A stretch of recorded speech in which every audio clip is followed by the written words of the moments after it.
J'ai passé 4 ou 5 après-midi entières avec Ten Hag, qui à l'époque, entre guillemets, marchait sur l'eau avec l'Ajax. À la fin de la fin de la fin, alors qu'on avait bossé sur l'effectif, on avait bossé sur plein de choses, m'a dit, écoute, j'ai pas fini mon aventure avec l'Ajax, malheureusement, et je veux me donner une année de plus. Roberto, c'est pareil, c'est-à-dire que ça faisait partie des entraîneurs qu'on suivait, on regardait les équipes, et à l'époque, c'était le Shakhtar. Ensuite, passer de Julien Stéphan à Sampaoli, j'ai pas trop compris la cohérence. Un mercato d'été où au mois de janvier, c'est effectivement du chamboule-tout et on repart de zéro. Un nouvel entraîneur qui arrive, Habib. Voilà, j'ai l'impression que c'est un club qui a du mal à être aujourd'hui, à avoir une vraie constance dans la direction. Il y a le départ des présidents, des directeurs sportifs. Et dans ce contexte-là, c'est extrêmement compliqué de performer sur la durée. Géographiquement, on ne pouvait pas envoyer des scouts partout. Euh, et les Portugais m'avaient appris une chose, m'avaient dit, écoute, il y a plein de jeunes qui sont des passionnés de foot, mais quand je dis des passionnés, qui sont des vrais passionnés, qui regardent des matchs en entier, qui ont une vraie capacité d'analyse et dont le rêve, c'est de devenir scout. Euh, et il m'avait dit, nous, on leur donne un accès Y Scout, on les concentre sur un pays, avec bien sûr une trame de travail, on veut que des joueurs entre 16 et 23 ans, ce profil de joueurs, etc., etc. Et on les appelait nous à Nice les scouts juniors, chaque scout traditionnel gérait en dessous de lui 3 scouts juniors. Ça veut dire qu'il avait le scout traditionnel, il avait les pays qui devaient travailler comme à son habitude, et ensuite il avait 3 sources d'informations de 3 scouts juniors qui lui avaient un peu mâché le travail. Et, euh, et ça permettait d'avoir accès à des informations qu'on n'avait pas par ailleurs. C'est-à-dire que sur les 20 situations données, Giroud, il allait au duel 20 fois. Alors bien sûr que sur les 20 fois, il n'avait pas 100% de duels gagnés, mais c'était le pressing. Grâce à ce pressing, son équipe pouvait récupérer le ballon, etc., etc. Alors que l'autre, sur 20 situations, il allait au duel que 10 fois, et effectivement, il avait 100% de duels gagnés.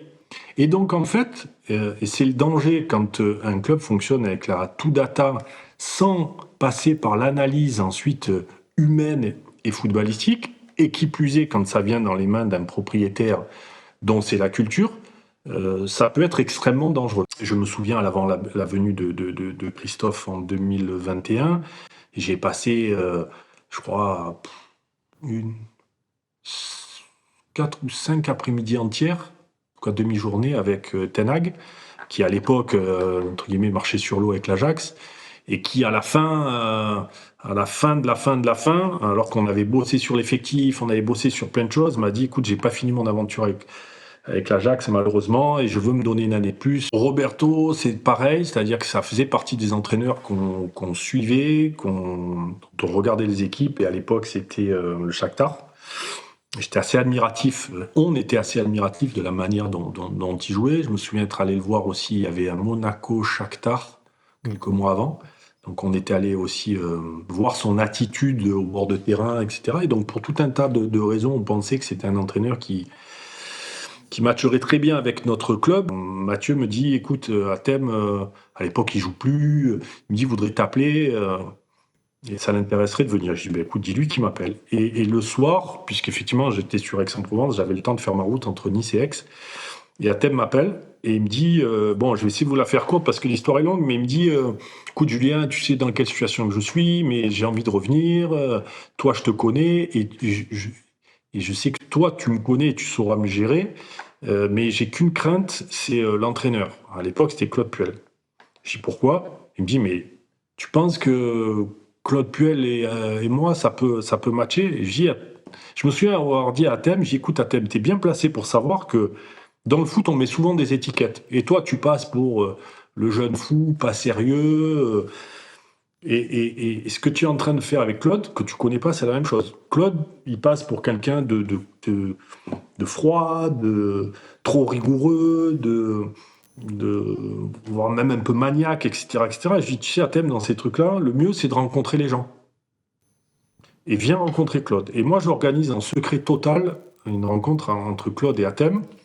C'était au Novotel à Nice, là, en face de l'aéroport. Et on se gare dans le parking, on monte directement dans la chambre. Claude nous attendait. Enfin, dans la chambre, dans le bureau. dans un salon, pardon. Et en fait, on se retrouve tous les trois, Claude, Athème et moi. Moi, je m'efface complètement et je les laisse tous les deux. Claude a été, et je pèse mes mots, il a été fantastique. Claude, il est comme moi, il sourit pas beaucoup. Là, il faisait que sourire. Et en fait, j'ai vu Athème et Claude se connecter au niveau foot. Et ils sont restés 2 heures. Moi, je faisais rien. Je crois que j'étais sur mon téléphone. Et puis, je les écoutais. Mais on sent que ça avait vraiment connecté entre les deux. Et puis, on sort de là. Athème me dit, c'est bon, je signe, je signe. Dante se blesse. Et on se rend compte à quel point notre vieux capitaine, il était l'édifice de toute cette équipe. Parce que depuis sa blessure, c'est une équipe qui s'effrite mentalement. Et qui manque vraiment après de qualité derrière. Et arrive le mercato de janvier et on a finalement 2 choix stratégiques à opérer. Et beaucoup de gens au club voulaient prendre un défenseur central d'expérience parce qu'on venait de perdre Dante, voire 1 ou 2, mais des joueurs d'expérience. Et pourquoi pas.